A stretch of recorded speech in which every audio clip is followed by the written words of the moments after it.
that new quality looking good. Don't worry about it. I have a sponsor. I did too much codeine. I don't do codeine anymore. Fucking shit. Make sure to put tape over your microphones and cameras of all of your devices because Big Daddy Zuck is always watching. Big Daddy Bezos. Big Daddy Bezos.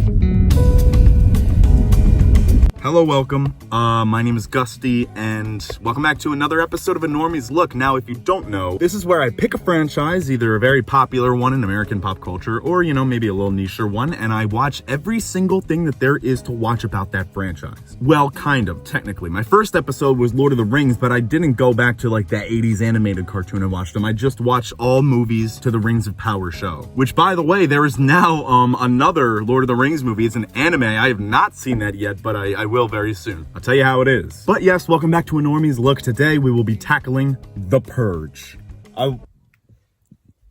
Just hear me out. I understand the connotations of doing a video like this. Yes, I understand. There are a few things I would like to say that's pretty consistent throughout the franchise as a whole before I get into the individual movies and shows. The lighting in every single movie and episode in this franchise is fucking beautiful. I love the highly saturated, like, black asphalt with the contrast of, like, a street light hitting it, reflecting off of it. But I just love that vibe, sir.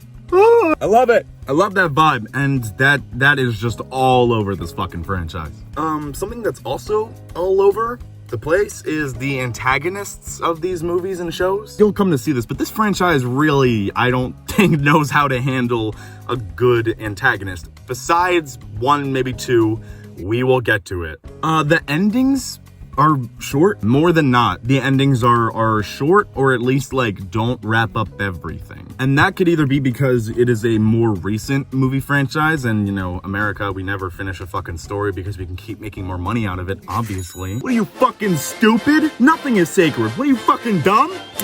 Ow, fuck, hit my eye. Get your head in the game, dumbass. It's me. I'm the dumbass. They really make the bad guys look cool. And it's like, I get it, right? Like, it makes a good villain, you know, strikes fear, but he's also awesome looking. Y'all. Y'all, I don't know if we should be making these people look cool, but whatever. The franchise in and of itself is political, so you know there's gonna be a polarizing nature to the audience of this franchise. And you should know that one half of that polarization just cannot pick up on certain media literacy. So, I don't know if making the bad guys look cool, even if it does make your movie cooler, I guess, is necessary or helpful to the message that you're trying to convey. But, you know, I'm not a fucking movie maker, so whatever. That's pretty much it for the over-encompassing franchise, and now let's get into this franchise. I am so excited. Welcome to A Commie's Look. I mean, who said that? A Normie's Look.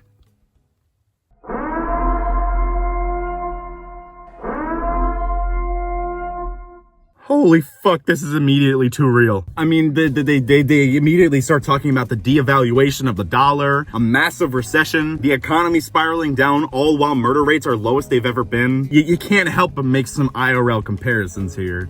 Okay, first of all, hold on. This movie takes place in 2022. It was made in, like, 2013. When was it fucking made? 2013. Ooh, wow. You will find this happens scarily a lot. It's kind of like for the past 30 to 40 fucking years, no real actual important legislation has passed, and the rich got richer and the poor stayed poorer, and the same problems are happening.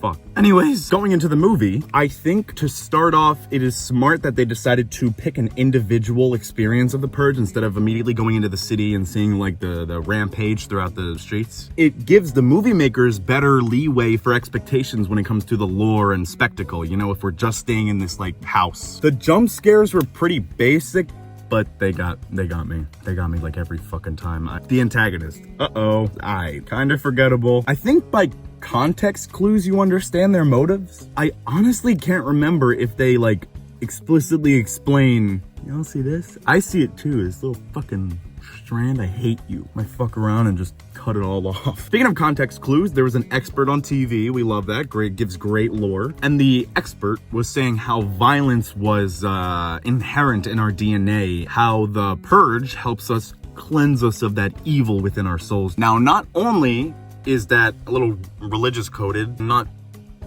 generally religion, but more specifically Christianity, and not generally Christianity like the family-friendly whitewashed American Christianity that the masses subscribe to today. It definitely is a dogma more than the truth, and I think that they try and convey that just off the bat, or at least they convey that like something's up. Well, actually, you're wrong. It is clearly just a mechanism for the rich to clean out the poor. High-ranking government officials are immune from the purge, but chefs, construction workers, mental health officials, and even fucking doctors aren't immune because they're not necessary enough. When it comes down to it, when it boils down to your community, all this man-made shit, it's not gonna fucking matter. What matters is if you can make food, if you can communicate with one another, how good you are at mapping out the world around you with direction, how good you are at making things, how good you are at making the thing that makes the things. None of this fucking numbers, statistics, stock bullshit. It's fake. It's fake. It's fake. It's fake. Get it out of your fucking head. And you might say, well, that's just not true. That is how the world is ran. And yes, that is how the world is ran, through numbers and money. I understand that. But what I'm saying is that wasn't always the case. What was always the case was eating, working, loving. Like, that shit has been with us since all right, I'll get off the soapbox, but this natural urge is just an excuse for proletariat warfare. Killing the dad, like the main character in the movie, I thought was really interesting. I like that. I wouldn't have expected them to do it. One, because this is the first movie in the franchise. Two, because Ethan Hawke has that star power. And three, if they were going to do it, I would not expect them to do it so near the middle of the movie. I thought it would be more towards the end. First movie, it was good. It was a good movie, cool concept. I'm excited to see where it goes from here, but also I can definitely see how the events of the movie are forgettable. You'll see that will become a pattern, but I digress. What's the next one? The Purge Anarchy. Interesting. Okay, so is it going to be about a kind of history lesson about what anarchy is and how it's misrepresented in the masses? This is not a test. This is your emergency broadcast system announcing the commencement of the annual purge sanctioned by the U.S. government. I was wrong. That's probably the biggest gripe, but that's just me being a little fucking nerd. So I should prep for a video. You know, I don't want people thinking that this is just how I look all the time. I mean, it is how I look all the time. Out with suburbia and into the city. I really like the idea that none of these movies have to connect with each other at all. It really gives leeway to storytelling, lore expansion, world building, and just like a different tone for these movies. This one being a lot more action heavy and like very cinematic, very pretty. Okay, so now we know that the Purge, the first one, took place around 2017, 2018, wild. This movie takes place 1 year after the first one, so directly the next Purge. I like Ava and Callie. Purge characters are forgettable. Who's Shane and Liz? Oh, I do remember these fuckers. Yeah, okay. I don't know why, I feel like I just gravitate more towards family dynamics in Purge movies. By the way, if you have seen all of these, even fucking recently, and you do not remember any of these fucking names or faces, that is completely fine. That is not your fault. There's just something in these movies where as soon as they end, you're like, what the hell just happened? Even if they're scary and like good movies. Oh, sound the alarm. Woo! Empty City vibe, Empty City vibe. I love Empty City vibes. If any of you have any recommendations for movies that... Movies? Why does this happen once an episode? Talking about exhibition. This thing is the exhibition. Exposition. Fucking thongs, goddamn. I loved the Captain's song. Thong? Not that kind of show. It's not. Stop it. If you have any movies or TV shows, I've heard Severance has a lot of liminal spaces, but I'm talking specifically about a liminal space at night in a city. I love that. There are some JoJo's Bizarre Adventures that have that. I don't know if I'll find them if they're here. Here they are. Eraserhead has great Empty City vibes. Oh, Dark City. Any of y'all saw Dark City? Nah, that's a niche right there, I think. Frank Grillo. Let's go on to this guy. Performance was charming first and foremost. Every time he was on the screen, I was paying attention. But he also kind of seems like a 90s lone wolf rigid protagonist in a super cop movie, which... like, for this franchise, that's an interesting direction. During scenes where there's like intense, like tension or political subtext or just text, he can kind of feel a little out of place. I'm so cool. So cool. Oh yeah. I have all these guns and a jawline. I'm gonna mow down some fucking lunatics. Meanwhile, there's like political thriller and drama like fucking happening. It's like, yo, get your head in the game, buddy. I like that quick little turn of where our protagonists are thrown into a ring where like the rich people are now hunting them. I thought that was really cool. This guy's death, if y'all remember it, I just remember it being funny and disturbing at the same time. That's another thing that these movies do. Now, I don't know if I can really speak for Shane this much, but like they really kill good characters for no damn reason. Like I get it. It's supposed to make the audience go, oh no, you know, but like at some point, it's just like, why did that just pisses me off? That's not a guy. I don't like that. I don't like that. Anyways, I like how we actually follow lower middle class people in this one. Fits a lot better with the theme of this franchise. The message behind the rich propping up a legal way of killing the poor is definitely more on the forefront this time, which by the way, this is the IRL parallels this is Oh wait, the grandpa dying like super fast and then just like we got better really fast after it. But yeah, the political messaging, this movie even gets into like state-funded militias and organizations murdering civilians to align with corporate interests.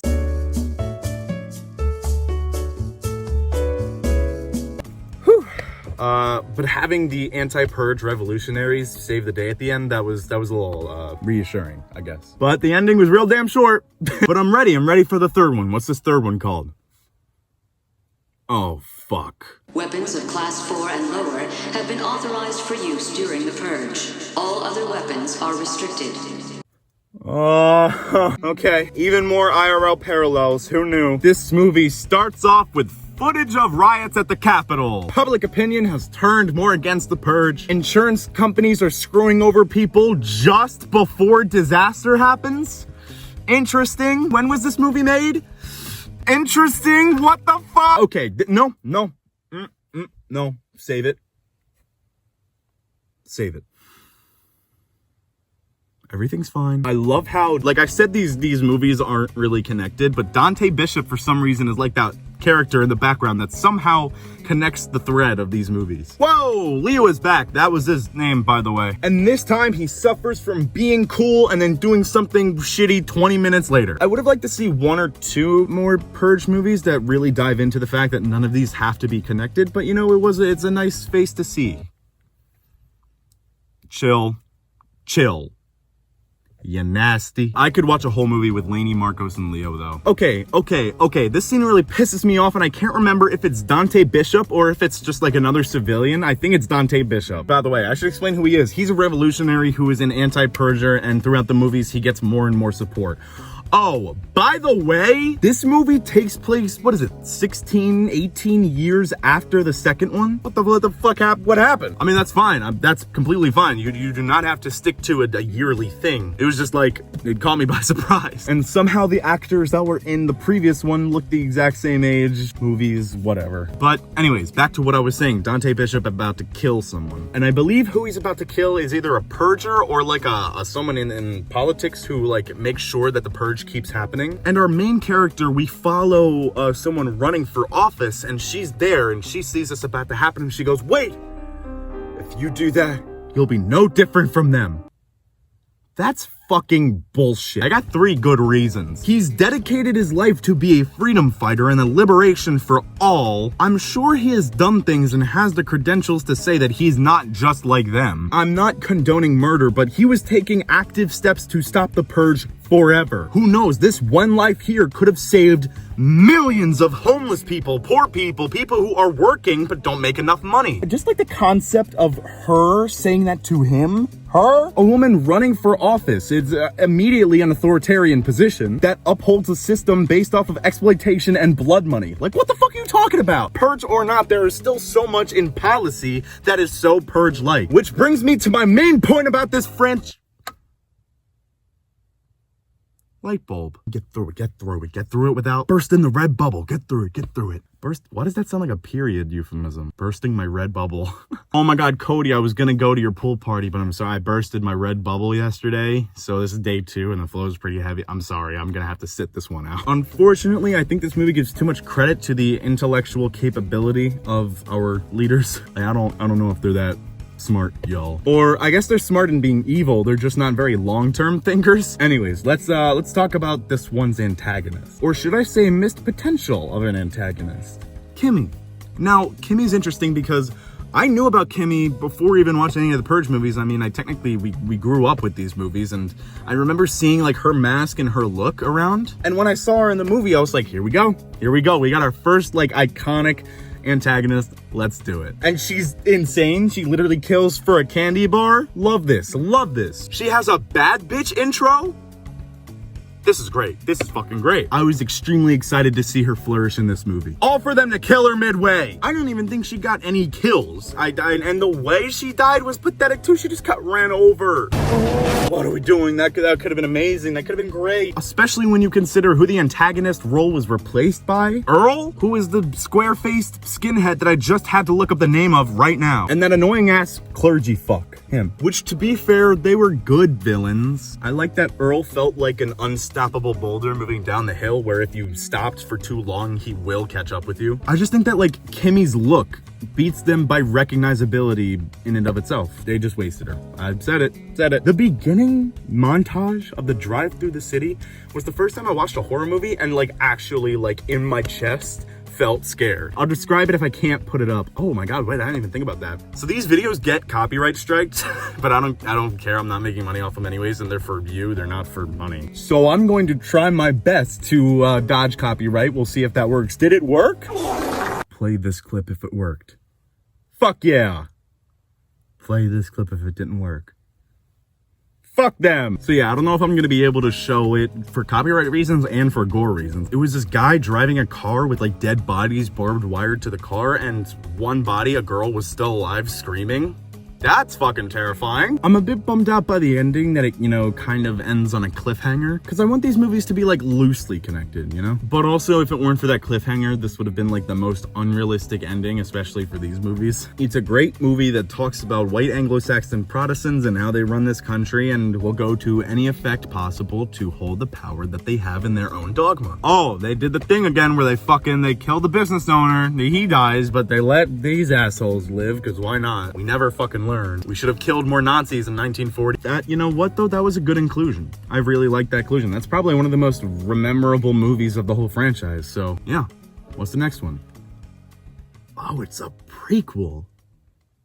The first? Government officials of ranking 10 have been granted immunity from the Purge and shall not be harmed.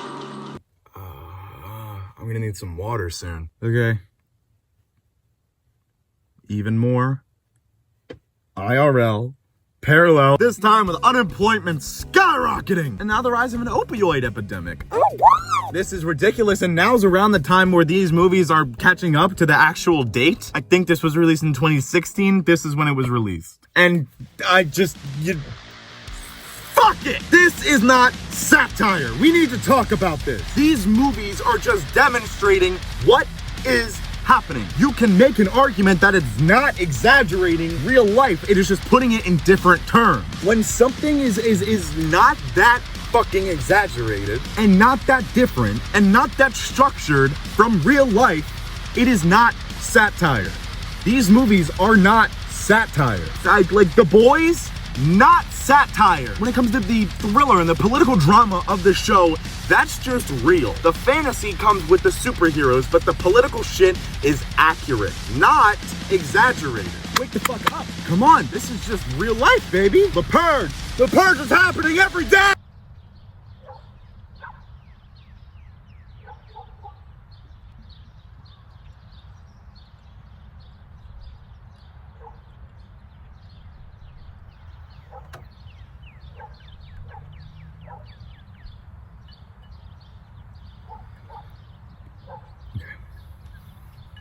I can continue now. So this is the First Purge, and it takes place in 2017, I believe. The buildup until the Purge happens in this movie is legitimately phenomenal. Even compared to the other ones, this one just fills you up with dread and suspense. It's oh, Marissa Tomei was also here. I loved the antagonist, Skeletor. Loved him. This franchise has been super lackluster in villains, so seeing a guy with a unique look, an outstanding personality, and a signature weapon was a nice surprise, a very welcomed surprise. For the limited time that we got him, I am genuinely happy. The NRA supporting the NFFA is just like that meme of Obama, like giving himself a medal. It's basically like the NRA. The NRA mixed with just like the encompassing Republican Party. The white Anglo-Saxon Protestant Party, if you will. Although the previous movie did have a diverse cast, some of the people of color's dialogue was really interesting. The representation in this one just seems so much more natural, and I looked it up. This one was written by like a black guy, and that other one was written by a white guy, I believe, and it's apparent. It's apparent. This one really gets the feel of how the Purge affects marginalized communities, which is what we've been hearing the Purge is all about all this time. Oh, this one's soundtrack just slaps its meat on my face. What? I love this soundtrack. From this one, we learn that the Purge is a goddamn scam and always has been. There has always been public outcry. The original Purge movie made it seem like most people were cool with it. I like that, on brand. The Purge was exploited in the favor of the people who had the financial compensation to do so. It favors the rich. It uses government money to fund covert international militias, but only when class consciousness gets too high. But you know, I got to see skinheads get blown up, so I guess it was a pretty rad movie. I knew that party was done for the second I saw it. I knew that church was done for the second I saw it. Dimitri didn't have to die. He didn't. Another pattern. He didn't have to die. He just didn't fucking have to die. I'm pissed off. I'm pissed off. All right, what's next? The show. That's interesting. How are they going to structure around an 8-hour season in one night? Commencing at the siren, any and all crime, including murder, will be legal for 12 continuous hours.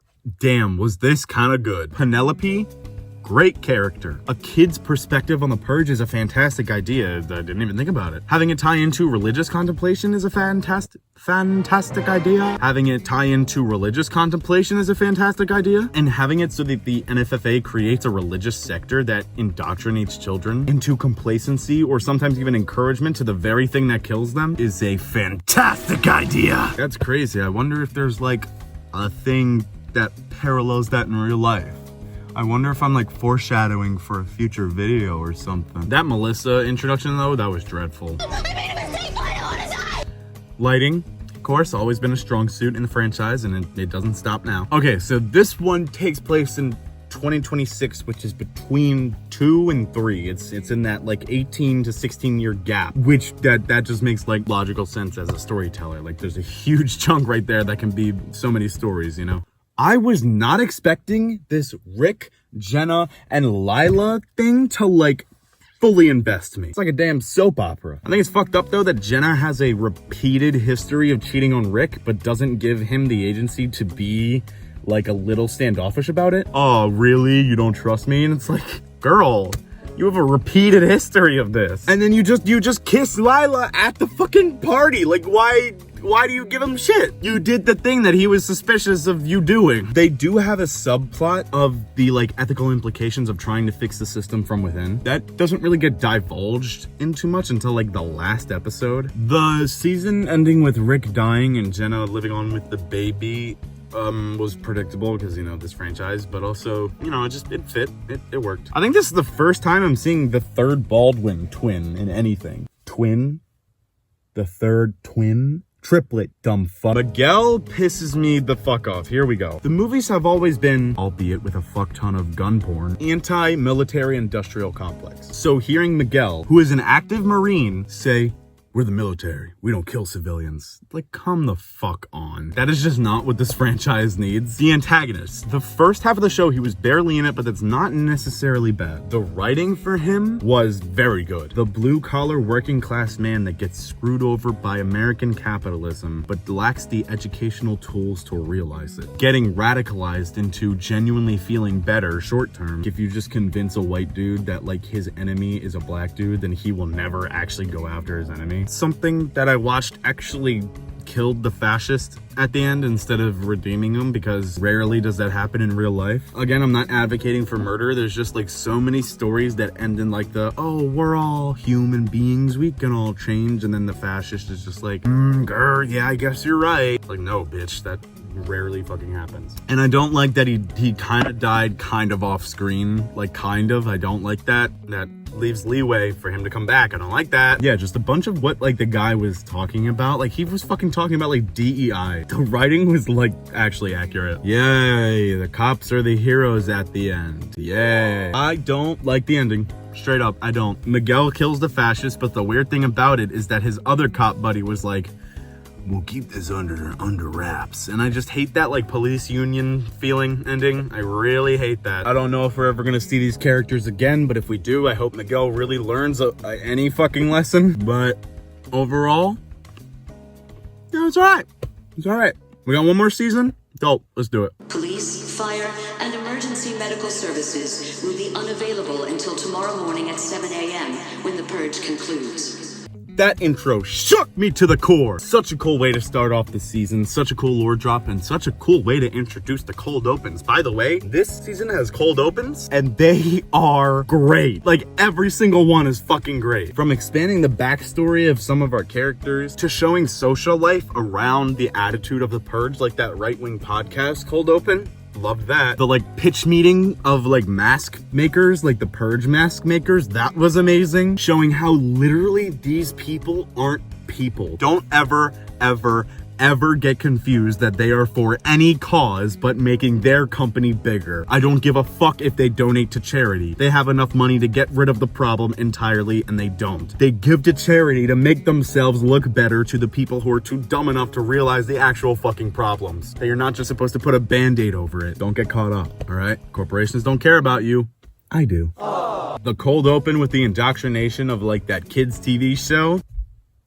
And the Ethan Hawke cameo. Oh my god. It was a great cameo. I mean, the whole point of it was fan service, but, like, it didn't affect really the story at all. I loved it. Yeah, these cold opens need to be studied by, like, film professors. But anyways, let's get into it. This season is more direct on who the main characters are. And let's get into them character by character. Ryan. Ryan is an interesting concept. I think his whole, I'm a dirty cop, but I'm surprised that my precinct is full of dirty cops, is a bit silly. Now you could say that, like, oh, he's a dirty cop for the good guys, and those are dirty cops for the bad guys, but it's like, they're dirty cops, which in and of itself is redundant. He did get more empathy when they showed, like, his mother and stuff, and the unfair trial of his brother. At first, I was the least interested in his story, but when Esme joins up, that's when shit starts picking up. Him as, like, a standalone character, though, is kind of bland. I also like how his plans rarely ever fucking work. It's real. It's like a real heist. Like, there's a problem with every fucking step of the way, and I love that. Dr. Marcus Moore is really where the emotional beats take place, I would say. It's an emotional roller coaster. By the halfway point of the season, this man can damn near trust no one. No one around him. It seems like until the last episode, he doesn't really grab the full systematic weight of the purge, but I'm glad he does at the end. Okay, from the jump, I could understand Ben's story was the most on brand for the franchise. I mean, following the descent of a politically illiterate conservative frat boy while he's on a murder spree is definitely fun, because it's clear that he gets, like, indoctrinated through the NFFA ever since childhood. But I don't know, I feel like there's, like, emotional repression and mental health issues that just do not go discussed in the season, and it's like, if y'all would have combined those two and really talked about how they work in tandem, then that would be amazing. But they kind of just focused on, like, the murder, purge aspect of it. Some parts are cliche, but when it comes to this franchise, how many different times can you convey that right-wing politics will only make you feel worse and separate you from any non-malicious, positive social reinforcement and community? Turner not being in it that much was a little disappointing to me. I love that he was, like, picking up screen time towards the end. I feel like I'll always see that actor typecasted, but him in this show, he really performed very well as, like, a different character than I would usually see him as. Oh, 80% of this season just does not take place during the purge. And you know what? It fucking pulls it off. Somehow. Please go watch the second season. You can watch the second season and not have to watch the first one. It's not connected at all. Esme's story feels like a neo-noir detective story. I love it. I was interested in her the most by far. A political thriller about an NFFA, CIA, NRA whistleblower on the run genuinely feels, like, suffocating and claustrophobic and violating to see the conditions that Esme is put under this entire season. And giving her that backstory was just like a nice little cherry on top. It was optional, but it was a nice little treat. I was rooting for Ben's girl. That was so sad. That was so sad. If I had a nickel for every time this franchise hit a lady character with a bus that wasted their potential, I'd have a very accurate way to finish this saying. I don't like Esme and Ryan being together. I don't like that at all. I wasn't picking up on any of that. And if it happened in between the time where we last saw them and when they were in a relationship, then that's lazy. I don't like that. I feel like they did that so that Ryan could come and rescue her at the end of this season, but it's like, I feel like you can just be friends and want to rescue someone. Also, she's incredibly important. Like, if she's alive, that she's a living testimony to her fucking expose on the government. Vivian is the unsung hero of this season. Legitimately is so pure at heart and just, I love her. She's great. Darren though, Darren definitely got the least love in this season. I felt like he disappeared for a lot of the middle chunk and then just popped back in towards the end. Esme's sister was a cool character. I wish we would have gotten like maybe just one more scene of them together to more familiarize. I feel like her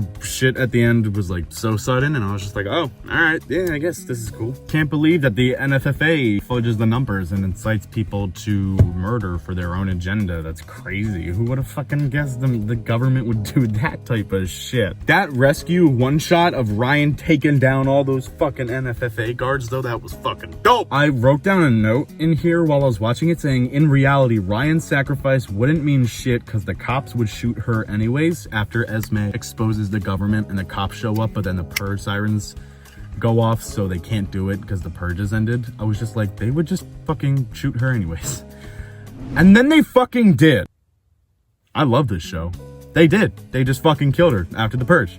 Just like that. Because they would. They literally would. This is not satire.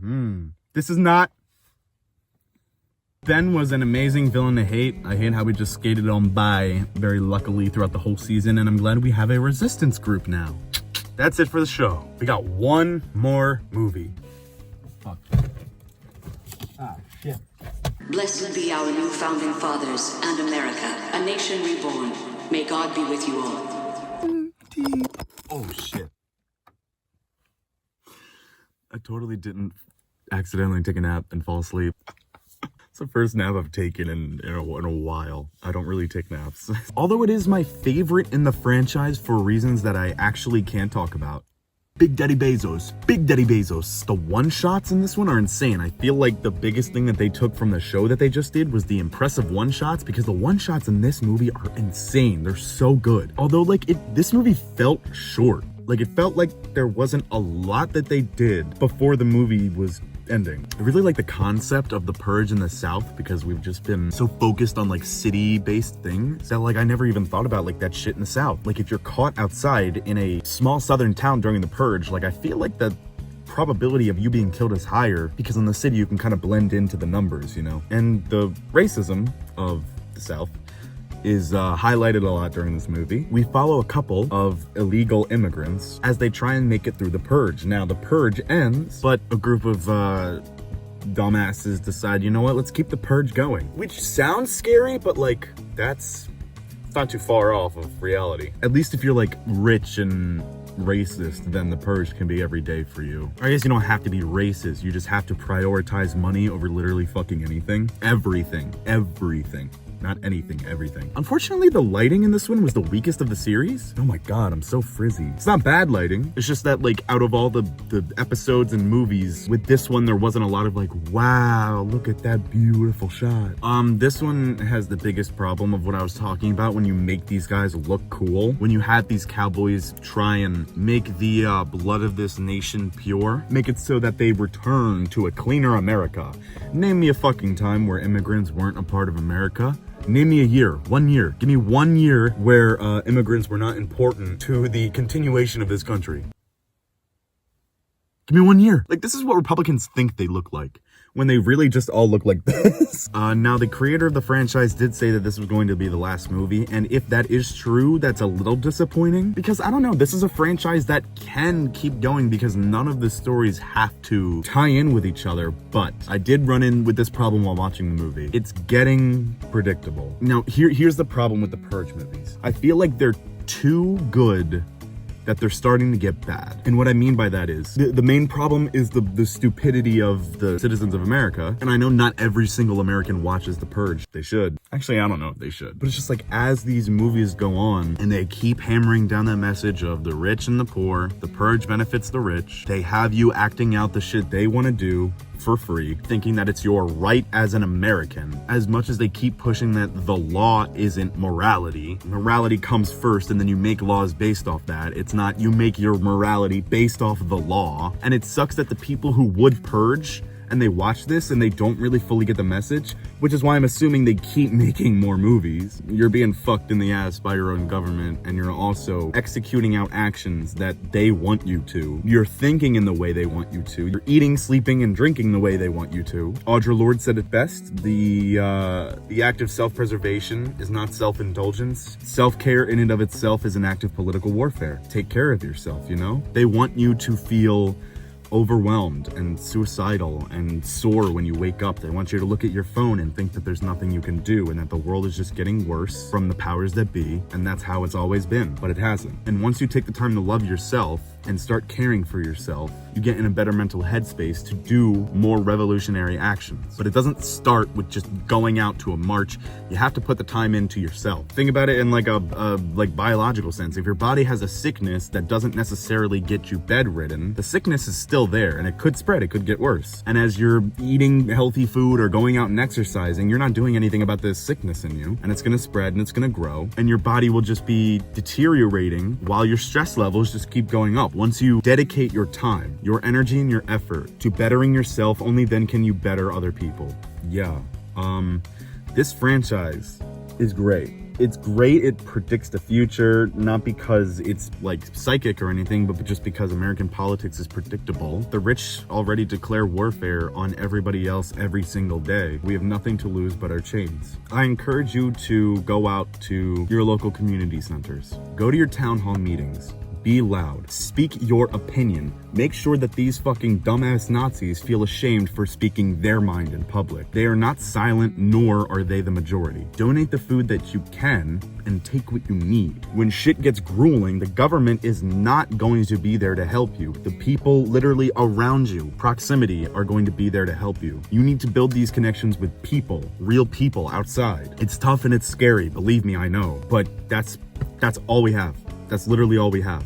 The government's not going to help you. It's not going to help you. There's a link in the description for your local community aid center. I'll put some reading down there if you like what I'm saying. If you hear socialism, Marxism, or communism and you immediately get this little thing in your chest, read those topics more. Understand why, even if you don't understand it, you have a little standoffish nature with it. Kind of sounds like you're pushing away something that you don't understand. Please have self-awareness. Make sure to keep learning so you don't fall into these rabbit holes that end you up on the wrong side of humanity. I'm glad I took a nap because I probably would have given that message a lot more angrier. Right now, history is repeating itself, and you need to ask yourself what you're gonna do about it. You need to ask yourself, what are your kids or your grandkids gonna think about this time, about what you did, who you talked with, what you allowed, what you didn't allow. I mean, I don't think I have to say this. Fuck Trump, fuck Elon, fuck Bezos, fuck Zuck, fuck Zuck. They absolutely would melt you down for money in a second. I feel like Elon would melt down his own fucking children in a second. Do you think Donald Trump puts ice cream in his microwave so he can drink it? Anyways, thank you for watching. This has been a Normies Look. I give this franchise, personally, 10 out of 10, but like as a movie franchise, I mean, it's pretty fucking forgettable. So like a 5 out of 10, I give it. Thank you for watching. Make sure to subscribe and watch other videos if you want to. Again, check out those links that I put down there. Stay resilient, stay strong, and stay loud.